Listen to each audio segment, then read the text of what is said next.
smiling in the face of your brother. Of course, same gender. I don't want sisters to come and smile in the face of brothers and sadaqah, Knew charity. that was No, coming. no, yeah. The same gender, smiling in the face of the same gender, your brother, is a charity. Helping your mother in the kitchen is a charity. Feeding the Which people. I'm sure everybody is getting very used to in this time. Now, men are professional cooks now. We know how to cook everything, mashallah, tabarakallah. And especially at these times of COVID-19, men and women around us are suffering, especially those who are dependent on their daily wages and there's no work. So we have to give a call, check on them, see if they have food, if they have groceries. Don't think that you live in a rich country would suffice. Check on people. And of course, try to divide your day and night so that you don't get bored. So if you recite Quran for 1 hour and then you feel a little bit bored, engage in making dua. This is the month of dua. Then engage in listening to a lecture. Then go and check on the poor and to give them charities, iftar, give them food, give them so and so. Then engage in night prayer or praying nafil. Then engage in teaching someone who needs to be taught, etc. The du'at, they know this, alhamdulillah. They've got their plate full. They have so many things on their plate, especially in Ramadan. And with the internet, they have lectures, they have seminars, they have participations.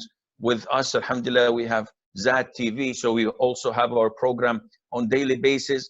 But as Sheikh Shadi said, it is extremely important not to go into the loop without rectifying your niyyah. Don't let this be a system. Why are you doing this? Oh, every day I have this and I have that and I'm doing this and I'm doing that. Why? Because I'm used to it. It's a habit. No, do it because you are seeking Allah's forgiveness, Allah's mercy, which we are trying hard to attain and to get into Allah's paradise, which happens to be Allah's mercy as described by the Prophet ﷺ in the hadith.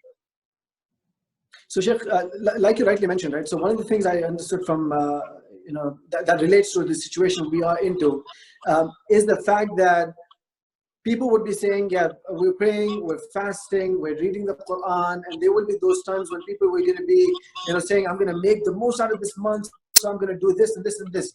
But they ignore the fact that in such a situation, Allah subhanahu wa ta'ala, because Islam is balanced, then there is certain, the help they can give to their parents or their families, their wives, their kids, looking after them during these situations. So would that also be a recommendation in terms of balancing between your ibadat and then also balancing with the household work, where you're not ignoring all of those important things because of a situation that has arisen, looking after your neighbors, trying to see how best you can, get in touch with the people could be into a problem.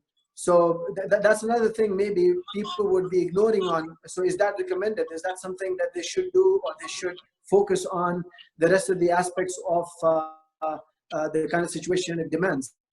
Okay, I think you're asking me. See, the problem is that being a servant of Allah Azza wa Jal does not limit your duties only in Taraweeh, fasting, in giving charity, reading the Quran, and that's it.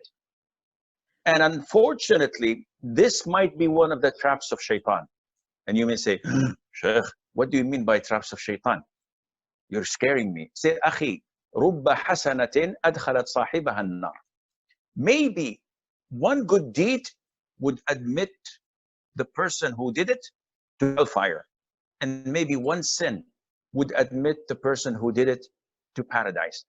Sometimes when we come to Ramadan, and I finished praying 11 rak'ahs of Taraweeh, and I'm so happy of myself, Shaitan comes and says, Akhi, you got credit. You've just charged your good deeds book with a lot of good deeds. So why not watch Netflix? So I said, ooh, okay, that's good. So you spend like an hour or two watching something haram, listening to something haram, banking and depending on the good deeds that you had done. And this is one of the greatest traps of shaitan. Don't limit Ramadan to Qiyamul Layl, to reciting the Quran, to charity, to fasting, and that's it. It's a 24/7 process. You have to be inside out a servant of Allah Azza wa Jal.